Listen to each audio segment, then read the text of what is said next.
well. Yeah, I mean, as long as when they're you try not. and fit it, you can't get it. Yeah, exactly. As long as they're not going to fall off. Exactly. I have them sat. That's just what I so said to. Yeah. I was like, okay, come on, not too far doing this not too far forward. Yeah. Okay, so unloaded one. As it comes out of the box, the little yellow marking there should be just outside of the scale, just there. So I'm just going to move it out. So And the straps will be neutral as well. Sorry, let's quickly do that. Take these out. So you've done it as a demo, so. So have the patient sat Not down. trying to be pernickety. No, that's all right. No, I would have had to. Well, actually, yeah. Yeah, I know, exactly. Oh, actually, you need to flap set at 45 degrees perpendicular to the enemy. You said that before, haven't you? Okay, so cuff actually. So to speak. So have the patient sat down. You don't need a plinth or anything like that. What we'd recommend is just have it slightly flexed, so roughly about this sort of angle is perfectly fine. Take your brace, ideally on the skin, but if not, trousers, as long as they're sort of slim trousers like Craig has got on just now.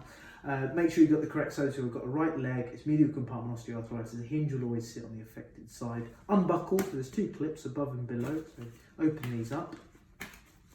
And then look for the hinge and make sure that that's in the correct position. So rotate the hinge round so it's sat perpendicular to the knee, so roughly about the right angle just there. Make sure that the ossa logo, so here, is lined up with the top of the patella. We're having it a little bit higher than it used to in previous versions, so a little bit higher up. And also make sure that the leading edge of the hinge here is roughly between halfway between the middle and the back of the knee, just there.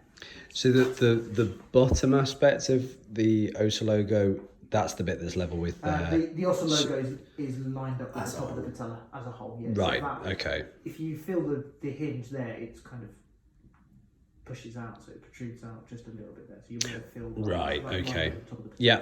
Yeah. But as Aj was saying, sorry, the position rotationally, so anterior posterior is very important as well to get it, like Aj said, midway between the front of the knee and the back. Yep. Yeah. So don't have it too far anterior, too far. And if Got you it. doubt, have it a little bit further back. Yeah. If you doubt. So once you've got that in place, come around with the bottom clip. So you can see it's all colour coded, blue into blue. There's a little blue marking just there. Pop that into there like so. Clamp that shut. Go straight to this strap which we've put on here and tension this. So all of our straps have these crocodile velcro here. They can be removed and you can trim them just there as needed. But this one is fine. All we need to do is tension that, reattach it back onto the strap, go immediately to the top clip. So again, as with the bottom, I'm coming around with the clip, yellow into yellow, that goes into the little marking there. Now, I need to make this a bit shorter. Craig's been working out his quads. My massive. Clamp that shut. Quadzilla. Quadzilla. Straight to this strap up here. Tension this. Not as tight as the bottom one. We always anchor with a tighter strap here. This one has to be snug, but not as tight. And then what we do is straighten the leg, and we go straight to this dial here. So you notice that the yellow marking was just outside of the scale there. Sorry. Oh right, yeah, go on. So we're going to move that into the scale, so just so it's showing the yellow marking. Yep. Same with the bottom one, just there. Remember, straight leg. And then we go straight to these straps. So it doesn't matter which order, I'm going to go with the top one first. On a straight leg, while the yellow marking's at 0, or just appeared into that marking, we're going to take away any tension on these straps. And that will determine the tension we need for offloading. So, before I trim it, what I tend to do is fold it over, just to make sure that I've got the correct length. So I've done it with that one, go straight to the bottom one, remove that. And at this point, it's important to get a decent amount of tension on these straps. Yeah.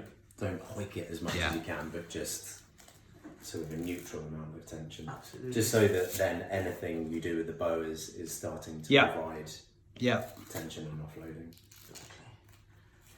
Obviously, Craig's quite healthy, quite strong, and I am going to tension these quite a bit. But if you've got someone who's obviously a little bit more frail or elderly, for example, we may not want to provide as much sort of pull and force. Once that's done, if you can flex your knee for me, So patient flexes their knee, and at this point we'll increase the tension through the straps. So I'll turn this dial clockwise, the yellow marking will move through into the middle window there. Same with the bottom one, turn this dial, yellow marking has gone right the way through the middle window. The tension has come out of, the slack has come out of these two straps. And now as Craig stands up, he should feel the three forces going through the knee.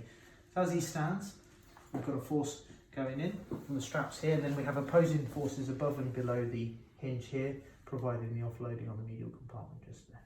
And that's it. Jobs are good. Ready to hit the gym. Work those quads, those squats. To take off, we advise the patient sit down, because by sitting down and flexing their knee, it will take the tension off the straps, and they'll just have to remove these two clips like so, and remove the brace. It's very easily done. These dials here don't need to be manipulated after that. They can just use it to increase or decrease the force, but patient can remove, and then again reposition as we did at the beginning, lying out the top of the hinge, top of the oscillator, sorry, with the top of the patella, going down to the first clip at the bottom, blue into blue, clamping that shut, then going straight to the top, clamping that shut, and we're ready to go again. So it's simple as that.